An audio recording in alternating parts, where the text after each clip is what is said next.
நம்ம எல்லாம் இலையில ஏதாவது ஒரு நோய் வந்துச்சுன்னா இலை புள்ளியான்னு பார்த்துட்டு இருப்போம். தென் பிசேரியம் வரும்போது நம்ம தட்டை ரொம்ப கவனமா பார்ப்போம். ஆனா அதை விட இன்னொரு ஒரு விஷயம் இருக்கு. இலை அடியில இருந்து பழுத்துட்டு வர்றதுக்கு நிறைய காரணம் இருக்கு. சில சமயம் நமக்கு நியூட்ரியன் டெஃபிஷியன்ஸா இருக்கலாம். ஆனா அது ரொம்ப தனிச்சு தெரியும். அதோட மேஜர் ரீசன் என்னன்னு பாத்தீங்கன்னா, உங்க வேரை ரொம்ப கவனமா நீங்க அந்த இடத்துல பார்க்கணும். இந்த வேர்ல ஏதாவது பிரச்சனை இருந்ததுன்னா அது உங்க இலையோட அடிப்பாகத்துல இருந்துதான் அந்த சிம்டம்ஸ் நமக்கு விசிபிளா தெரியும். உதாரணத்துக்கு பாத்தீங்கன்னா, உங்களுக்கு வேர்ப்புழு, இந்த வேர்ப்புழு பிரச்சனை இருக்கும் போதும் உங்களுக்கு இந்த வேர்ப்புழு நம்ம மண்ணுல இருந்து லீஃப், இந்த வேர்ப்புழு நம்ம மண்ணுல இருந்து இந்த வேரெல்லாம் கட் பண்ணி நியூட்ரியன் டிரான்ஸ்லொகேஷனை பண்ணாம நமக்கு அது மூலியமா பாதிப்பும் வரும். ஸோ அந்த வேர்ப்புழுவுக்கு நீங்க ஜென்ரலா குளோரி 50 EC ஒரு 300 மில்லி, அது கூட நமக்கு ஏதாவது ஒரு ஹெக்ஸகனோசோல் 5% SC ஃபார்ம்ல இருக்கிறது ஒரு 200 ml, கார்டாப் ஒரு 100ல இருந்து ஒரு 125 கிராம் வரையும் தாராளமா ஒரு ட்ரம்முக்கு போட்டு கொடுக்கலாம்.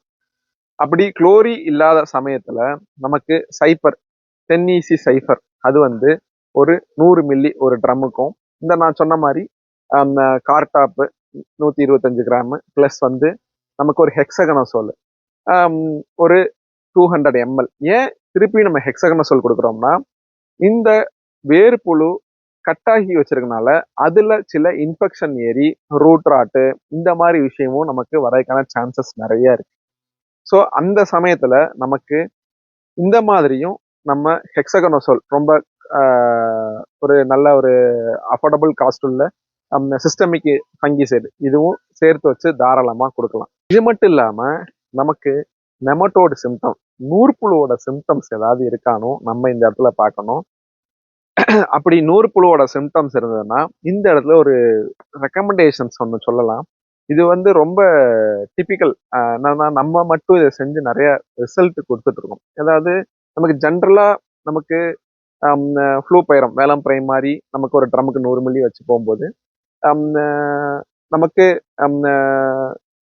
இடிடிஎஃப் ஃபார்ம்ல இருக்கக்கூடிய கால்சியம் ஒரு 100 கிராமும், இடிடிஎஃப் ஃபார்ம்ல இருக்கக்கூடிய ஜிங்க் ஒரு 100 கிராமும் சேர்த்து போகலாம். அதாவது Velam prime 100 milli, release EDTA calcium ஒரு 100 கிராம், ரிலீஸ் இடிடிஏ ஜிங்க் ஒரு 100 கிராம், இந்த மூணையும் சேர்த்து வச்சு கொடுக்கலாம். இங்க நிறைய பேர் மோஸ்ட்லி கால்சியம் மட்டும் நம்ம யூஸ் பண்ணிட்டு இருக்கோம் நம்மளோட நெமட்டோட் கண்ட்ரோல்ல. பட் ஜிங்க் சேர்க்கும் போது நமக்கு ஆட்டோமேட்டிக்கா முன்ன சொன்ன மாதிரி நமக்கு டிசீஸ் ரெசிஸ்டன்ஸ் கெப்பாசிட்டியும் நமக்கு சேரும். அப்போ இது போல உள்ள நியூட்ரியன் ஜிங்க் அண்ட் கால்சியம் கொடுத்துட்டு நமக்கு நெமட்டோட் கண்ட்ரோல் கொடுக்கும்போது நமக்கு ஒரு நல்ல பெஸ்டா ஃபைபரஸ் ரூட் நமக்கு நல்லா கிடைக்கும்.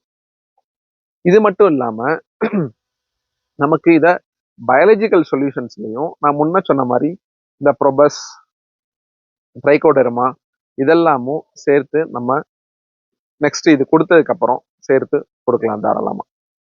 Okay sir.